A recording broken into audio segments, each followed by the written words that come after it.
Oh gosh. I need to give you those. Okay.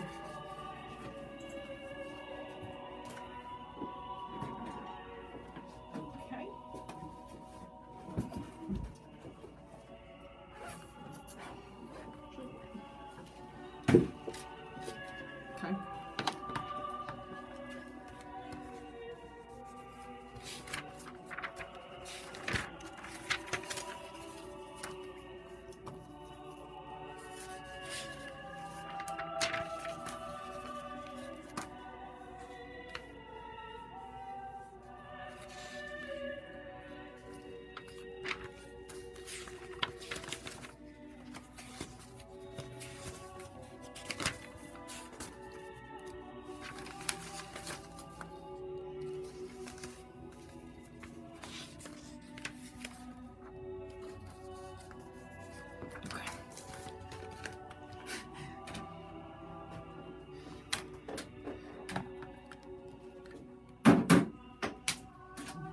Blast myself out of here. What'd you say? Turn my headphones all the way up. Blast myself out of here. I think it clocks a little fast. Huh? I think that's a little fast. Yeah, it is. So we got 2 minutes.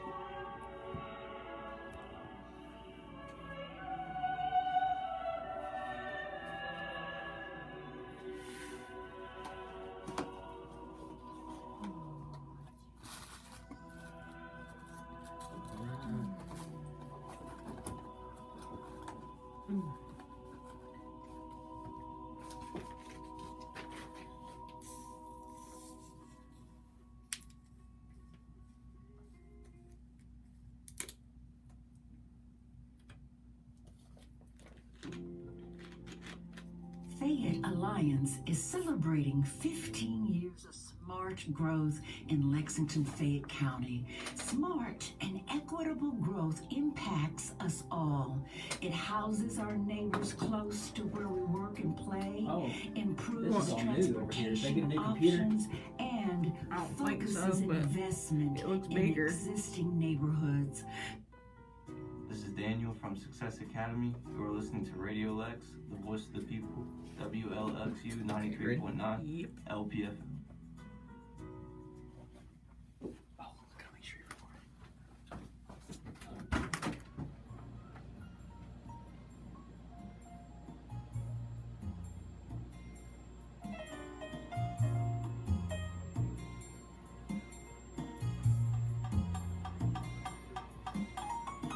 Relax, baby. I'm gonna make you feel real good. The views expressed on this program are not necessarily the views of Lexington Community Radio or its board of directors. The views expressed are solely those of the programmers. You are listening to Off the Cuff. Now, here's your host, Adam Banks.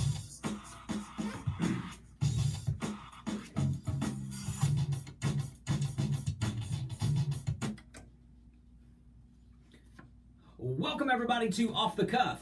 I am Adam Banks coming at you live from Lexington, Kentucky. Thank you for listening to the show and thank you for tuning in to WLXU 93.9 FM. In addition to listening to us on the radio, you can check out our Facebook live stream at Off the Cuff with Adam Banks, or you can download the Radio Lex app on your smartphone device to listen to us anywhere in the entire world.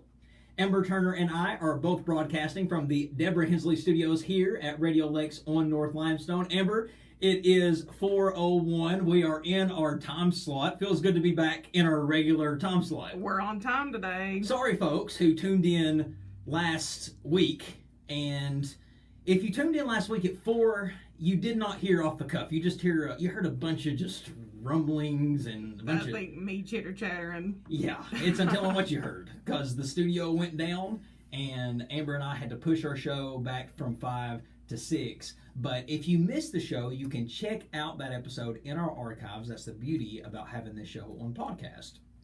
I love that you said the beauty, because it was a great show last week. Well, Amber, I started the show out last week talking about how I get inspired by just going out in public and just watching people.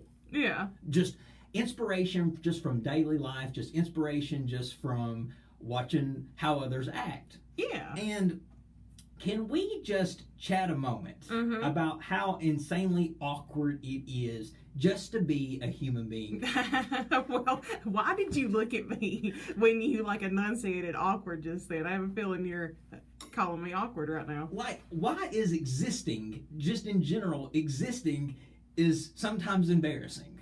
Okay, I need an example. What do you mean just existing? Well, I said I got inspiration from the things that happened to me out in public. Well, the other day, I was minding my own business, had to use the restroom really bad. Yeah. Go into a gas station, and I go and try to use the restroom, and then, of course, somebody on the other end is like, occupied.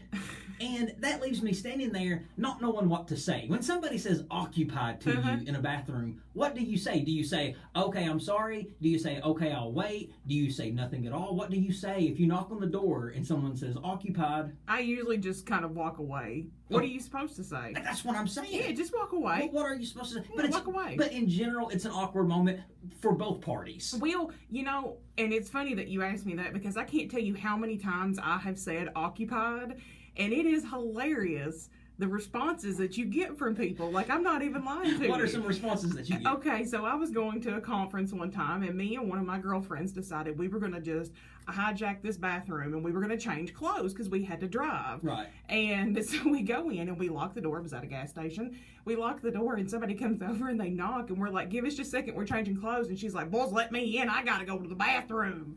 And I was like, what? I'm like, why do you want to come in here? We've told you that we're occupying these 2 stalls. But usually I'm assuming you probably get more like that than people like me that just walk away. Well, it started making me think about just different awkward moments that we as human beings have to go to. So what better place to go and look up what everybody says about awkward moments than the internet? Well, yeah. There's no better place than the internet. And I found, Amber, some of the notorious awkward moments that people have shared that they feel like that's awkward as being a human being too. So Okay. I'm going to share with you and the audience some of the most awkward moments of just being a human being. Okay. Okay? Listening to people sing you happy birthday. I hate that. I hate when somebody's singing happy birthday to me, because everybody is looking at you. Singers. Well, no, not only that, but everybody's looking at you, and you're just, what are you supposed to say? You can't sing happy birthday along with them. I sometimes do. I'm like, you know what? I'm a crowd follower. Yeah, you do, because it's awkward, isn't it? It's awkward. It's awkward. Okay, what about telling someone they have something in their teeth? I will 100% not do that. And I get so mad when people don't tell me. So I'm kind of like the pot and the kettle in this situation. Well, everyone would want to be told, but no one likes to do it. No, but So- I do want people to tell me. Yeah, but if you and I are close friends. Well, yeah. So you and I could say, Amber, you have something in your teeth, and you wouldn't get offended by it. No. Not even a little? No. Why do people get so offended when you say you got something in your teeth? Well, you're calling out a character flaw You're quick. That's what I was thinking. You're calling out a flaw. The deliverance of the message. Exactly. Yeah, It's all about it's all about how you say it. Yeah. It's even like, a little snot hanging down from your nose. I guess you just kind of, it looks like you're scratching your Playing nose to tell people. charades. That's what I Exactly. always look like. Okay, here's another awkward moment. Okay. That a lot of people feel like this is awkward. Walking back to your seat after your turn bowling, regardless of the outcome.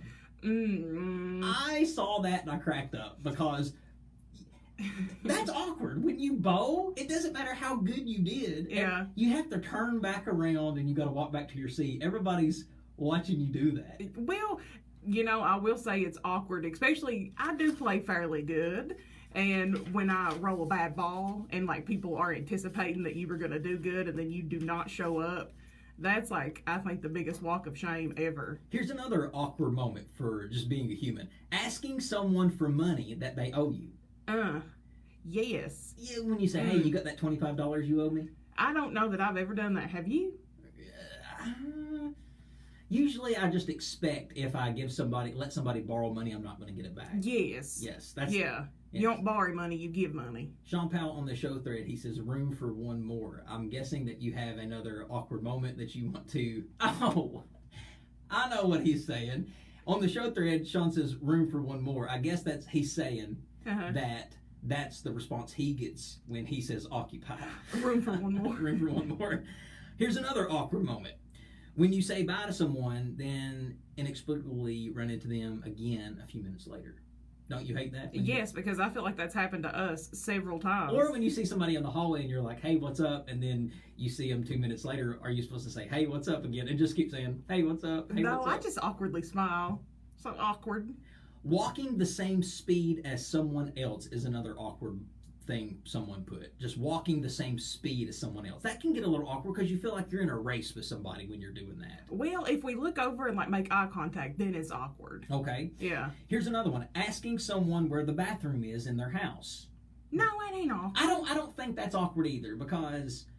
No. You me tell you why it ain't awkward? Why? I don't use a bathroom at nobody else's house. But if you had to, do you think it would be awkward to ask? Look, I think everybody on the show knows by now I'm not a public potty user. I think everybody's fear is having to go do number 2 at a person that they like's house, like Dumb and Dumber. Remember when Harry had to use the bathroom really bad at Mary Swanson's house, and it didn't turn out good for him? No, it did not. Or that movie Heartbreak Kid, not Shawn Michaels, but it was the one with Ben. It was the one with Ben Stiller where he used the bathroom and he couldn't get it to flush, or it was something like that. I don't know that one. Funny movie. I think that's everybody's biggest fear. Here's another awkward human being moment. Leaving someone's yard sale without buying anything. I don't think that's very awkward. No, just because you don't want that junk neither. Yeah. Don't be judging me. Here's a one that I definitely agree. Opening Christmas presents in front of someone. Absolutely. I hate that. Can we all just agree that that's awkward? Sitting around the room opening gifts while everybody watches you because all eyes are on you. Everybody's wanting to look at your reaction, look at how you think of their gift. Do you like it? Do you not? Too much pressure. And your face will tell a story. If you like it or you don't, it's hard to fake nonverbal reactions. Exactly. So everybody's looking for that authentic reaction, and it makes it really awkward. Here's another awkward human being situation. 4-way stops. Ooh, those are just gross. Just slap a light in and let's all just go about our business. Here's another one. Silence while getting a haircut. No, I prefer it. I do too. Yeah. I don't like to go and talk to people while I get my haircut. You feel almost pressured to have a conversation. Yes, because I don't want to be rude because I don't want you to mess my hair up. But at the same time, I need to concentrate on what you're doing in the mirror. Okay, here's another one. Asking someone if a seat close to them is taken. That's awkward. It is, and I don't know why. It is awkward because you got to put yourself in the other person's situation. They're chilling, they're relaxing. You know they're thinking in their head, I am so glad I've got this whole row to myself. I'm so glad I've got this whole section to myself. And then here comes you asking you, hey, is that seat next to you that you have all this space in, is that taken? Yeah, can I take it? It's awkward. And sometimes you have to ask that.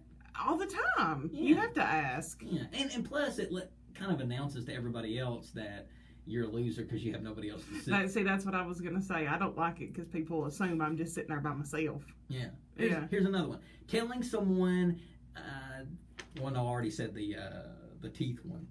The teeth one? Yeah, the teeth one, getting something out of your teeth. Yes. When you arrange a meetup with someone and you spot each other from far away, then have to walk towards each other, unsure if you should just stare at them or ignore them until you get within the greeting range. Absolutely. When you see somebody from across the room, are you supposed to start talking like in the middle of the room? Like that's when you'll see I make awkward hand gestures. Yeah. What do you mean? I'll keep waving, move my body around. Hey. Okay. Going number 2 in public. I'm not a PSer. But sometimes you have to. There has been some times where I'm so anti using the bathroom in public, but there has some times that my bare butt, the skin, has touched the toilet seat because of a public restroom, because I've had to go so bad before. I think we've established on this show that there is no shame in my game if I have to let my love flow in the car on the way home. So, And sometimes you have to do that. and sometimes it happens. But sometimes just being a human being is awkward in general.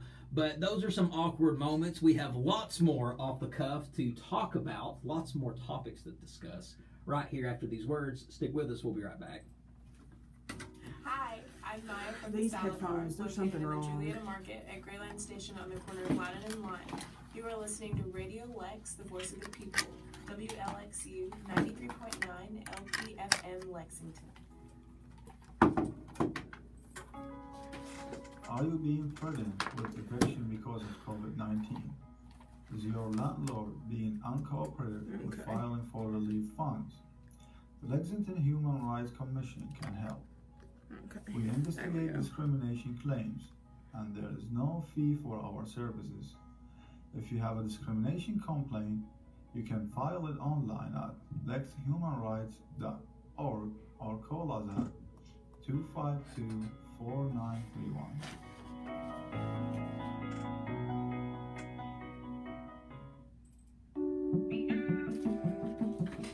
Lexington Community Radio is proud to have the support of founding community partner and State Farm agent Deborah Hensley. Deborah believes in giving every member of our community a chance to let their voice be heard to unify and strengthen our city. To learn more, you can visit deborahhensley.com or call 276-3244. It says Adam Banks Spring Drive, but it ain't gonna work. Bust it. Nope. Lexington Community Radio is proud to have the support of founding community partner and State Farm agent Deborah Hensley.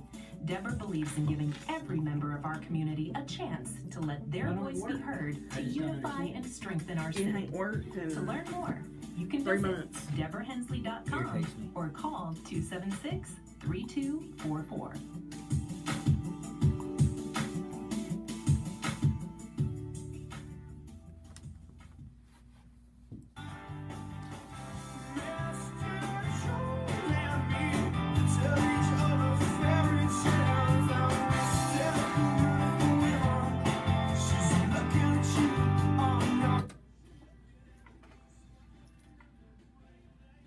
Welcome back, everybody, to Off the Cuff. Adam Banks here with you. Amber is also in studio with me. If you were ever in LA in the 90s, you might have had this guy serve you a beer. Mr. Adam Dirts, the lead singer of Counting Crows. Did you know he used to bartend at the famous Viper Room back in the 90s? Well, I seen that, but that was a little difficult to kind of, I guess, comprehend because we know how famous he was back then. Yeah, Adam Dirts. If I say that name, some people might know who I'm talking about, but everybody knows Counting Crows. Yeah. It's the band that made it big, really big in the 90s. This is who I'm playing now. This guy used to bartend just at a regular club because he said that's the way he felt normal, doing Yeah. a normal person's job. The Viper Room, Ember, was a club that was out of this world. It was an out of this world club because it was a club where you could go into, and it was not unusual to see future Oscar winners like Keanu Reeves and Charlize Theron and Leonardo DiCaprio. and Cameron Diaz. Back then, that's where all the celebrities used to hang out, the Viper Room. And I bring it up because there is this new television show on Vice TV. It's called Dark Side of the 90s. And Dark Side of the 90s is a TV show where it consists of about 10 episodes, and each episode covers a scenario from the 90s. Yeah. And episode 1 covered daytime talk shows. It was really good. The second episode covered the Viper Room, which is a club in LA. And in the 90s, what made the notorious Viper Room so notorious was because of the star-studded guests that would always show up. Yeah. You were guaranteed to run into a celebrity in the 90s if you went to the Viper Room because it was owned by Johnny Depp, and he made it in his business plan a point to make the Viper Room a hangout for celebrities. Yeah. It was a place for them to go and let their hair down. And it's also famous for being the death site of River Phoenix. Now, River Phoenix, a lot of people might not know who that is, but he is the brother of Joaquin Phoenix. And if you don't know who River Phoenix is, look up the death of River Phoenix on YouTube, and you'll be able to pull up a 911 call from Joaquin Phoenix. And he's making the 911 call trying to tell 911 that his brother River has overdosed on drugs and he's dying. And what's interesting about that call is that's the first time we are introduced to Joaquin Phoenix. Yep. It's the first time we are introduced in the world to Joaquin Phoenix, a man who goes on to become this incredible actor, become Johnny Cash, the Joker, so much Joaquin Phoenix has done. But the club, some say that the club represented the birth of paparazzi culture. I could definitely see that. Yes. But the documentary, it was a really cool documentary. Some cool things that I saw in the documentary was some of the crazy things that happened at the Viper Club, like illegal high-stake poker tournaments. Like they said that it was nothing to see people like Matt Damon and Ben Affleck, Leonardo DiCaprio, and Tobey Maguire and the Olsen twins playing poker. They said they were poker regulars at the Viper Room. Mary-Kate and Ashley Olsen? Mary-Kate and Ashley. Maybe that's where they got all that money from. I didn't think Walmart paid that much for goods. Now I know. Yeah, they said they would have $1 million poker tournaments. Wow. $1 million poker tournaments. I get nervous in a $200 poker tournament. I get nervous in a $20. They're over there having high-stake poker tournaments, and you know they're good for it. Yeah. You know they're good for it. Leo raises $50,000, Brad Pitt sees your $50,000, and he'll raise you $100,000. That's gross. And then Mary-Kate Ashley sees your $100,000, and she'll raise you another $100,000. That kind of stuff was going on in the Viper Room. A crazy, crazy club. They also talked about the theme parties that this club used to have. They were talking about one night they wrapped everything up in aluminum foil, everything. Now, how much time did that take? I would say quite a bit. Quite a bit of time. Yeah, they said that they one time dressed the entire inside of the club as the inside of an airplane. Oh, that's cool. Yeah, so it was just a airplane themed party. Well, I mean, did somebody walk around and hand out peanuts and then ask for trash? I mean, that would have to be on the lineup, wouldn't it?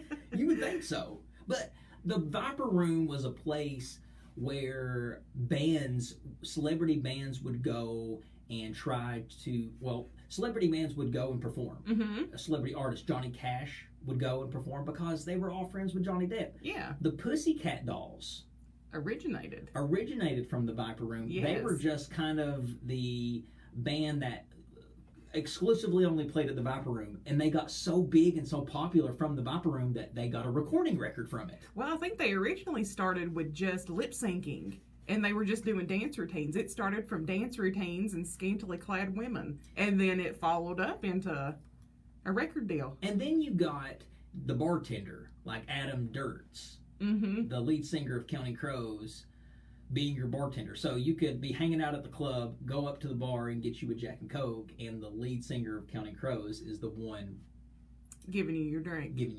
Kind of makes Mr. Jones, a little more prominent, because now you kind of know what his inspiration was. He was literally slinging drinks at a bar, probably talking to Mr. Jones. Yes, but Johnny Depp, he since went on, he sold the Viper Club, and when he did that, celebrities started not to show up as much, and eventually no celebrities show up at all. Well, so, the secret was out. The secret's out, and the Viper Room is just like a regular club. Yeah. It's the same as Two Keys in Lexington. Well, I don't know about all that. There's nothing special about it, but back then, yes, it was where all the celebrities hung out. And the reason that they could go and hang out and nobody would find out is, guys, you got to think about it. That was before the internet.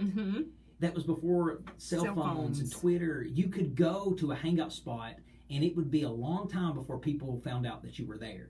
And it was usually just because somebody saw you walking out. But, now we know people can't go anywhere without thousands of people with their cameras out right in their face. Yeah. But it's on Vice TV, Dark Side of the 90s, and it covers the Viper Room. I can't wait for the next episode. It's supposed to cover 90s TV shows. And guess what? It comes out tonight. All the good shows are on Thursdays. All the good shows are on Thursday. But before we take off-the-cuff Song of the Week break, ladies and gentlemen, sad news, unfortunately, because I am going to be playing from the iconic band ZZ Top. And you already know what I'm about to say, Amber. I know. Yeah, so ZZ Top consists of 3 band members. And it's consisted of 3 band members for a long, long time. Well, the bassman, Dusty Hill, has passed away at the age of 72 years old. He passed away on July the 27th, and he died at his home in Houston. And ZZ Top, an iconic rock band. Yes. Iconic from the 70s and 80s. The band formed in 1969, and Dusty Hill joined not too long after, staying with ZZ Top for more than 5 decades. Wow. Until his death. He performed alongside the band members Beard and Gibbons, and together they went on to have a string of hits and put out 15 studio albums. Wow. 15 studio albums. Among their famous hits are LaGrange, Tush, and Give Me All Your Lovin'. Yes. Now, the lead singer of ZZ Top is Gibbons. Gibbons sang most of the songs, but Dusty Hill actually got out of his comfort zone, and he actually got in front of the mic, and he is the voice behind Tush. Did you know that? I did. You know, I'm a huge ZZ Top fan. This is Dusty Hill. Now, this is the only song of ZZ Top that Dusty Hill sang lead vocals on. And he crushed it. One of their best. One of their best. I'm just looking for some tush.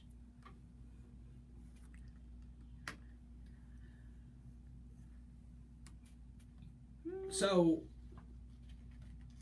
the band's longtime guitar tech, Elwood Francis, has stepped in for Hill. For who, I don't know how long he'll be in the band, but they said that Dusty wanted the band to continue without him. I could see that. The band to continue, and why not? That's his legacy. Exactly. If ZZ Top lives, so does he. Forever. So, yes, it would be selfish for him to say, no, I don't want nobody else be in the basement. Man, it's kind of like when Bon Scott died with AC/DC. If they would have stopped making music, AC/DC's, they still would be known, but not as much today. Brian Johnson helped AC/DC stay relevant, and Bon Scott's legacy can live on. But Dusty Hill, another rock and roll legend, gone, and in honor of Mr. Dusty Hill passing away, that is going to be Off the Cuff's Song of the Week break, ladies and gentlemen. A little ZZ Top. Listen at the bass. That's Dusty with Give Me All Your Lovin'. We'll be right back after the song.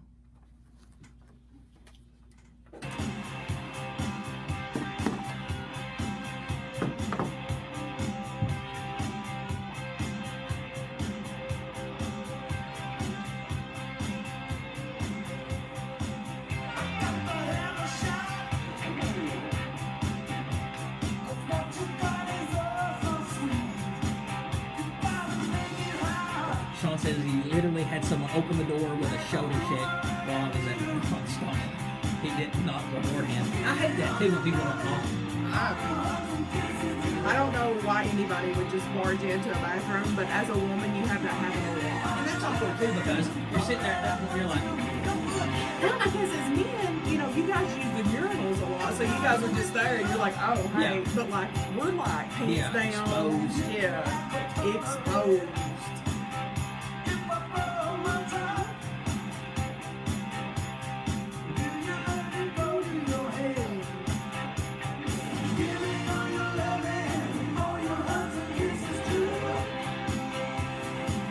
Bruce says, when you get to my age, father, none of this, brother, none of this will bother you.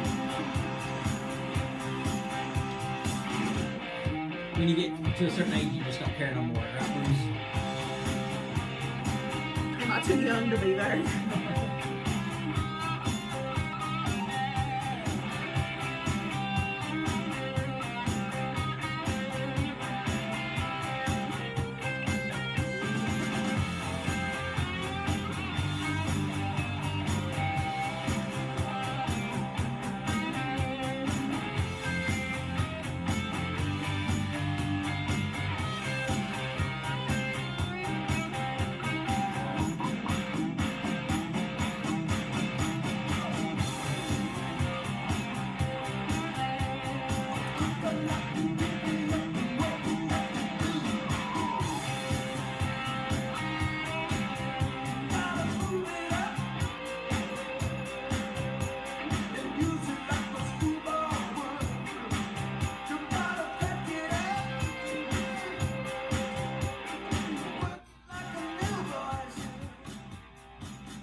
I'm looking at the show thread, and a lot of people have been chiming in on some awkward moments. Yeah. And Sean Powell on the show thread, he says that he literally had someone open the bathroom door with a shoulder check while he was at the McDonald's. And that's awkward. Having someone walk in the bathroom while you're using the bathroom. Mm-hmm. Because at that moment, what do you say? I guess you're just like, hey, I'm in here. I mean, cover all your stuff. I don't... You know, I know that's very embarrassing for the person that's sitting there, but, like, I kind of put myself in the position of the person that barges in, because imagine just how... But to be fair, though, most people barge into the bathroom anyway, so it's the responsibility of the person that goes in there to lock it. Exactly. You're asking for it. But you know what another awkward moment is as a human being, and I forgot to mention this one, and it made me think of it because of all this bathroom talk, is asking a gas station attendant, a gas station tenant, where the bathroom key is. When a bathroom is not in the gas station, it's on the outside of the gas station, and you have to ask for the key. I hate that. I have that. Asking for a bathroom key is one of the reasons why I decided I'm no longer using a public bathroom. You have a story bathrooms in Atlanta? No. Well, the key they give you, how unsanitary is that? It's just a big dirty bathroom key. Yes, and like they had something, like they had a big piece of wood attached to it, and I was like, yeah, there's like brown looking residue on this. Like, I don't want to touch this. Yeah, they always have this big stick on it, so I guess you don't lose it. But the disgust that's on that stick or that piece of wood, it's literally disgusting. I mean, but why are we locking bathrooms like that? It's just a bathroom, bulls. It's just a bathroom. Like, I don't understand. The outside bathroom? Yeah. Yeah, I don't know that. I guess drugs has taken over. Yeah. A lot of people would go in there and just do their drugs. So I guess, unfortunately, they have to lock their bathroom. But you know what? I don't know, because ever since I was a kid, they've been locking bathrooms outside. Well, but you got to think about where we grew up. Mm-hmm. People were probably still in the toilet paper and stuff like that. But I hate that. You got to walk in and say, hey, do you guys have a bathroom? And they're like, yeah, it's outside. And then you got to ask for the key. And then they judge you when they look at you because they're like, oh, you're going to use that thing? Here's the key, buddy. All right, ladies and gentlemen, we got lots more off the cuff coming at you live after these words. Stick with us. We'll be right back.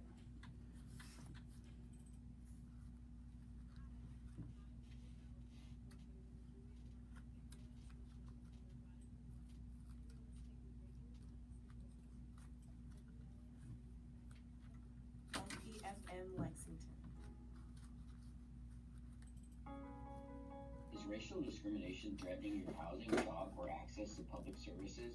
The Lexington Human Rights Commission is here to help. We investigate discrimination claims, and there is no fee for our service. If you have a discrimination complaint, you can file it online at lexhumanrights.org or call us at 252-4931.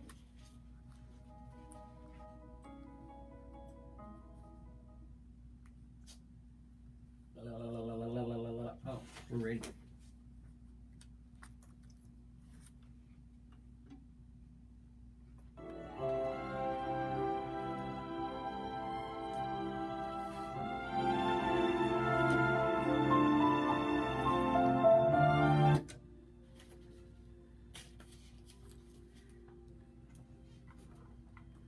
Welcome back, everybody, to Off the Cuff.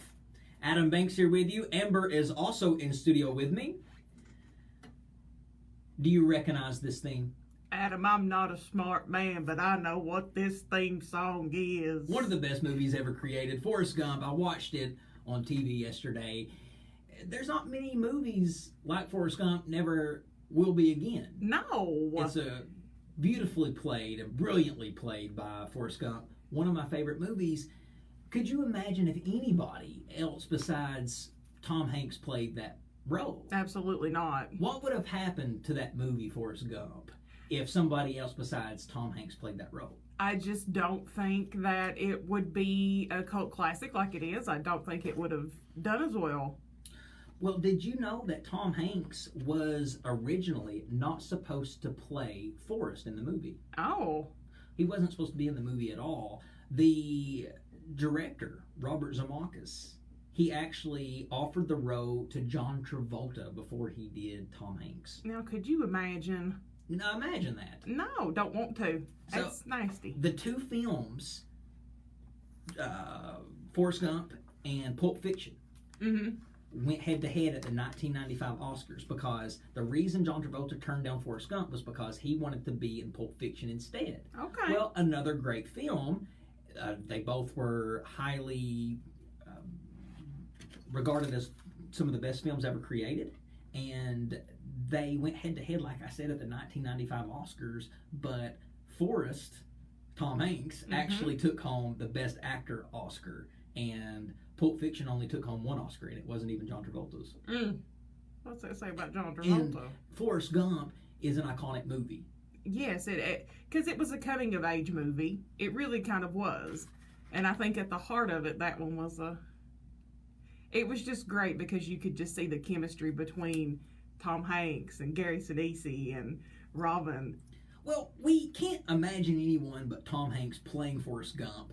And it made me start thinking about these other iconic roles that we have watched in life. And it made me start thinking, what if that person didn't play that role? So it made me start doing some digging and doing some research. And Amber, I have found a list. I love your list. Of movie stars that turned down iconic roles. Okay. Movie stars that turned down iconic roles. Now, I said it's hard to imagine Tom Hanks not playing Forrest Gump. Here's another iconic movie, Legally Blonde. Who played Elle Woods in Legally Blonde? Reese Witherspoon. Reese Witherspoon. Still to date, people still know her for that movie. She's been in a lot of good movies. That still to date might be her most famous. It set her apart. It did. Did you know that she was originally not supposed to play Elle Woods? It was not offered to her at first. The role of Elle Woods in Legally Blonde was offered to Christina Applegate. Wow. Yes, Christina Applegate. She starred in Anchorman, and she said that it was a stupid move. Hindsight is 2020. She said that she got, quote, scared of repeating herself, and she said that she felt like that playing Legally Blonde was just a repeat role. I could see that from her. Definitely. Yeah. Pretty Woman. Julia Roberts played in Pretty Woman. She played Vivian. Well, just as iconic as her counterpart, Richard Gere in the movie. Did you know that Richard Gere was not given that role first? Wow. It was turned down by Burt Reynolds. I could not see Burt Reynolds in that movie. Not a very way I look at it. Yeah, Burt Reynolds has turned down a ton of movies. He's made a lot of blunders in his career. I sit and I look at some of the movies Burt Reynolds turned down. Burt Reynolds is an icon in general, but think about how much more of an icon he could have been if he would have taken certain roles. It's also rumored that he turned down, talking about Burt Reynolds, that he turned down the opportunity to play James Bond because he didn't think the public would accept an American 007. But he was in striptease and put Vaseline on his feet and walked around in cowboy boots. Remember, he didn't think the American people would accept an American 007. Well, wow, how wrong was you? How many James Bond movies have they been? A lot. The Silence of the Lambs, played by Jodie Foster. She played the famous Hello, Clarice. The role was not offered to Jodie at first. Michelle Pfeiffer turned down the role. In a 2021 interview, with the New Yorker, Michelle revealed she had turned down the role of FBI agent Clarice Starling because she was uncomfortable with the film's evil message and ending. She said, quote, "With Silence of the Lambs, I was trepidatious. It was such an evil film.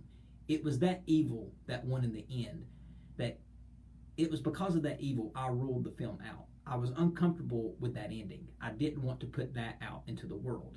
Well, the role went on to Jodie Foster, and that role earned her second Oscar. So, Jodie, I don't know what you mean about putting that evil out to the world. Or, Michelle, I don't know what you mean about putting evil out into the world. You put out Grease too, and that's enough evil. Did she not play Catwoman also? I mean, I get it. You can't compare Catwoman and... I thought that was Halle Berry that played Catwoman. No, in the Batman Returns with Michael Keaton and Danny DeVito. Oh, okay. So Michelle Pfeiffer. The Matrix. We all know that Keanu Reeves starred as Neo, but it was originally turned down. That role was supposed to be played by Will Smith. No. You don't like Will? I mean, I like Will, but it's hard to see other characters playing a role that they did so well at. Will Smith says he don't admit this often, but he says that he feels like if he would have took that role, he would have messed it up. I could see that. Titanic. Mm-hmm. We know that Kate Winslet plays the iconic character of Rose. Mm-hmm. Well, the role was supposed to go to Gwyneth Paltrow, and she turned it down. Yes. She said her mother believed it was not ladylike to talk openly about turning down roles, which included roles like Titanic. But she says that it is one of the biggest mistakes of her life, but she can't change the past. And I'm thankful for that. Footloose. Footloose. Mm-hmm. Remember Footloose? Yeah. Footloose, starring Kevin Bacon. He played Ren McCormick, the lead of that movie. That was turned down by Tom Cruise. Tom Cruise was supposed to play Kevin Bacon. Now, Tom is a good actor, so I think if Kevin Bacon would have gave it to Tom Cruise, it could have been just as good. Absolutely not. You don't think? No, this movie is all about dancing and moving, and I do not know how much theatrical dancing or any type of dancing Kevin Bacon had, but what I do know is that Tom Cruise ain't no count at dancing, so... Well, Tom Cruise turned it down so he could play in all the right moves. Another one, Shakespeare in Love. It starred Gwyneth Paltrow. She played Viola de Lepus. And Shakespeare in Love was offered and turned down by Julia Roberts. So the reason that Julia Roberts decided to turn that role down was because it was also supposed to star Daniel Day-Lewis. Mm-hmm. But in return, he turned it down. So that made Julia Roberts uninterested in the movie once he turned it down. Oh. So the role went to Gwyneth Paltrow, and that earned her an Oscar. Well, and maybe one of her most iconic roles. Worked out for her. Star Wars. We all know that Star Wars starred Harrison Ford as Han Solo. It was turned down by Burt Reynolds. Burt, come on. What are you doing, Burt? I mean, what movie roles did you take? It makes you... Striptease. It makes you really look at the roles he did take and makes you wonder, like, why did you take that? Like, you did Deliverance, Burt. Adam, he did striptease, put Vaseline on his feet, walked around in cowboy boots. Ember, he did Deliverance and watched his buddy.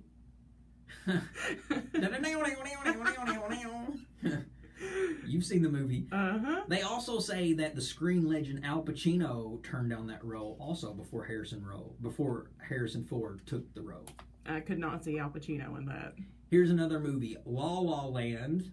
We know that that movie won an Oscar, and it starred Emma Stone, who went on to win an Oscar. That was not originally supposed to be Emma Stone's movie. It was supposed to be Emma Watson's movie, but she turned it down to play Belle on Beauty and the Beast. That was a bad choice. Well, seeing as that Emma Stone went on to win an Oscar, I would agree with you. Mm-hmm. But years later, listen to this, Emma Watson would end up taking a role that was originally offered to Emma Stone, which, so that was Little Women. Okay. Little Women. There you go. Brokeback Mountain. I can honestly sit down and say with a straight face that I've never watched that movie. I have watched that movie many times. It starred Heath Ledger and Jake Gyllenhaal. And those two cowboys took the world by storm when they fell in love in this movie in 2007? 2005, I think. It's an old movie. Yeah, actually, maybe even older than 2005. that. But it starred Heath Ledger and Jake Gyllenhaal. It was turned down by Leonardo DiCaprio, Brad Pitt, and Matt Damon. Well. So 3 huge stars turned down the role of Brokeback Mountain. I guess they just didn't want to do it. They all said no. They just said they was not interested. Didn't even give it a thought. Yeah. They just said no. And that was directed by Gus Van Sant, a big famous director. And there you go. I mean, I can see. Actually, Gus Van Sant was supposed to direct it, and Ang Lee took it over. So, who knows? Monster Ball. That movie starred Halle Berry. She played Lakita Musgrove. That role was supposed to be played by Angela Bassett, but she turned it down. Wow. And she said that her reasons for turning that down was because it's about character. She said, quote, "I wasn't going to be a prostitute on film. I couldn't do that because it's such a stereotype about black women and sexuality." I think a lot of people, when they look back on roles that were iconic and roles that they turned down, I feel like a lot of celebrities are just salty. But I would be. They're just salty, so they have to convince themselves that it was the best decision of their life to turn that role down. Well, yeah, because if they admit, that's them showing like, hey, I was not very smart. And I've got one more here. Gladiator starred Russell Crowe. Great movie. Turned down by Mel Gibson. Mel Gibson believed he was too old for the physical demands, and that part eventually ended up going to Russell Crowe. And guess what? That won Russell Crowe an Oscar for Best Actor that year for that movie. Wow. So you got to think, folks, that all of these movies that you love, that you see your favorite actor acting in them, there's a good chance that could have never have been. Mm-hmm. They might have been played by different stars, and I just find that so strange. And it's just funny how things like that work out. It's just funny that we'll never know what it was like for somebody else to play Forrest Gump. Yeah. Even though it was supposed to be John Travolta, thank God it was Tom Hanks. It was meant to be. Well, before you take us to commercial, I got one good one. Go ahead. Back to the Future. Michael J. Fox originally was recorded with Eric Stoltz. Really? Yes. And at the last minute, they decided to replace because he was coming off the mask. And long story short, Michael J. Fox. Wow, I did not know that. Maybe, again, one of his most popular roles he's ever done. Mm-hmm. So, all of these roles that these actors almost didn't take, almost didn't have, almost didn't get, ended up being so iconic, and we can't imagine anybody else but them playing it. And I just thought that was pretty neat when I read that list. Well, yeah. I found it pretty neat. All right, ladies and gentlemen, we're going to take a quick break. We got one more segment to go. Stick with us. We'll be right back. Is your employment being threatened by discrimination? The Lexington Human Rights Commission is here to help. I didn't know that. Yeah. Discrimination claims, There's a thing on there is no Netflix fee for called all The Movies services. That Made Us. Oh, If you And have we a watched it. discrimination There's one on complaint, Forrest you can Gump. file it Oh, online really? at Yeah. lexhumanrights.org. Forrest Gump, Jurassic Park. Or call us at 252-4931.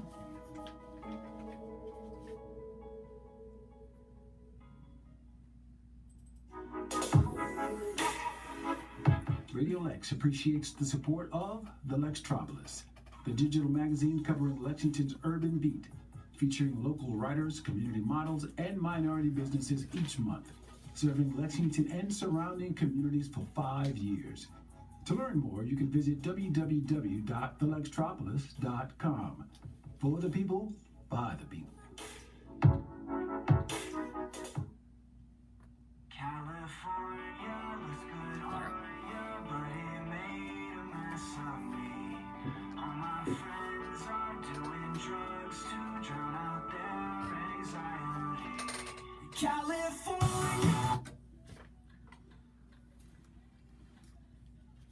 Welcome back, everybody, to Off the Cuff. Adam Banks here with you. Amber is also in studio with me. Last segment of the hour. Just when you thought things were getting back to normal, there's this thing called the Delta variant. And the Delta variant is a new strain that has been discovered from the COVID-19 virus. Amber, I'm sure you've heard of this Delta variant. Yeah, unfortunately. This strain has mutations on the spike protein that make it easier for it to infect human cells. And public health experts estimate that the average person who gets infected with Delta spreads it to 3 or 4 other people as compared with 1 or 2 other people through the original coronavirus strain. And that's according to Yale Medicine. The Delta variant may also be able to escape protection from vaccines and some COVID-19 treatments. Those studies are still ongoing. So even if you've had the vaccine, you could still contract this Delta variant. There's also this thing called the Delta Plus variant, which is considered a subvariant of the Delta version, according to CBS News, and it has a mutation that allows the virus to better attack lung cells and potentially escape vaccines as well. So, again, we have a higher strain of the coronavirus that's now out there, and that has really helped with the push of helping or getting people vaccinated. I know the last time I looked, around 49% of the American people were vaccinated and 51% were not.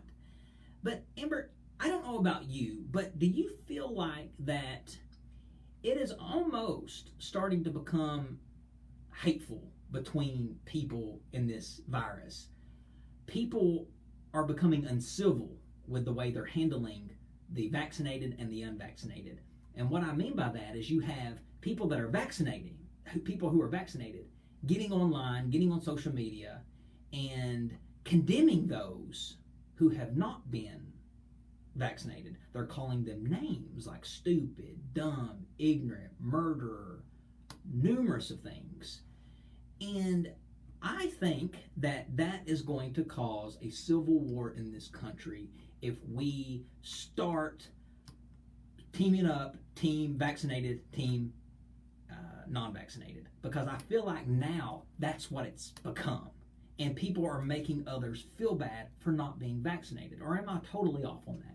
I just think that because public health was never something that a lot of people ever took into consideration. We've seen other respiratory viruses come through and people always disregarded them. We continued on with normal life. And I think when coronavirus hit, it really made people stop and take attention to the public health crises that, a lot of us, especially people who are in the public health field, have been watching for years.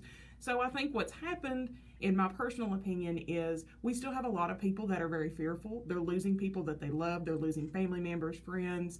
And we know when there comes loss or the threat of loss, there's always going to come anger, anxiety.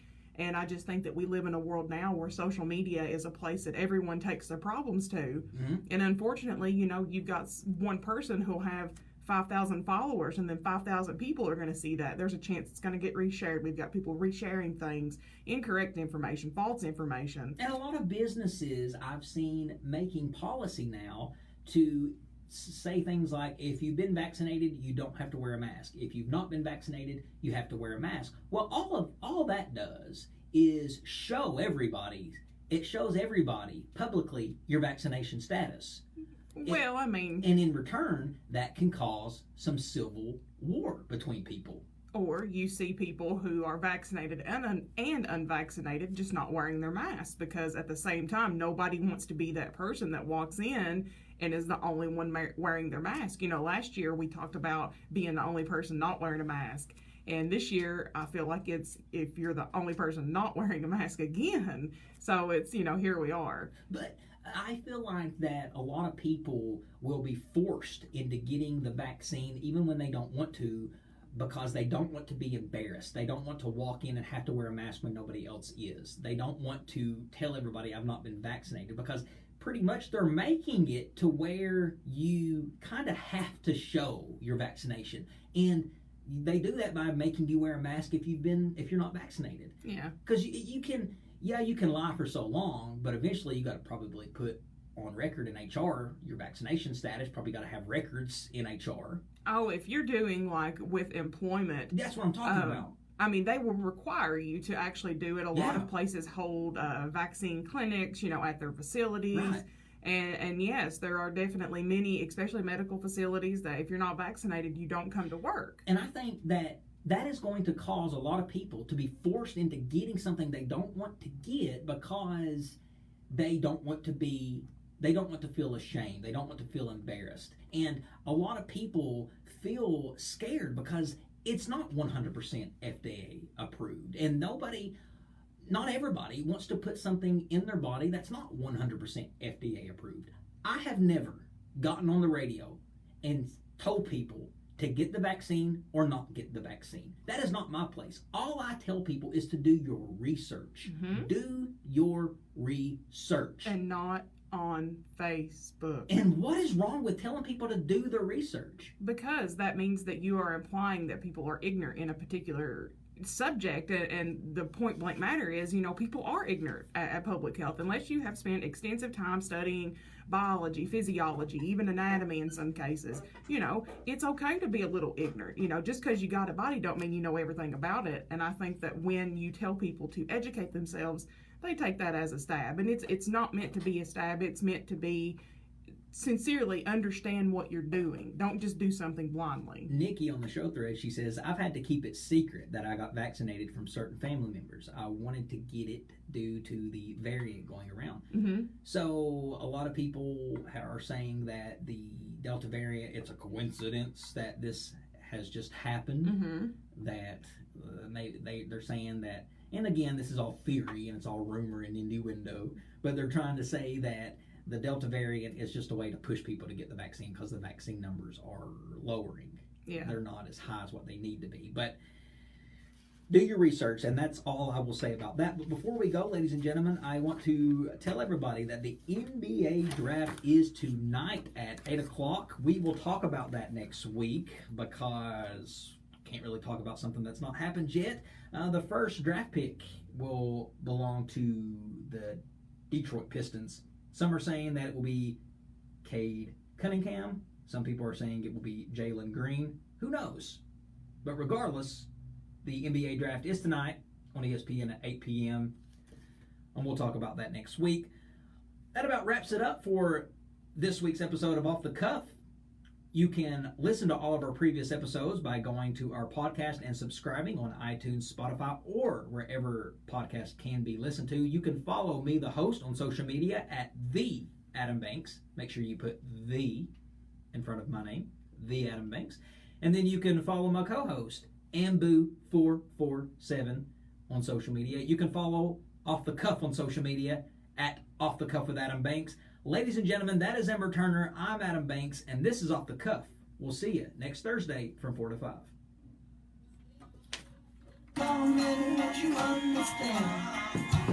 Thank you guys. Have a great week. See you next week.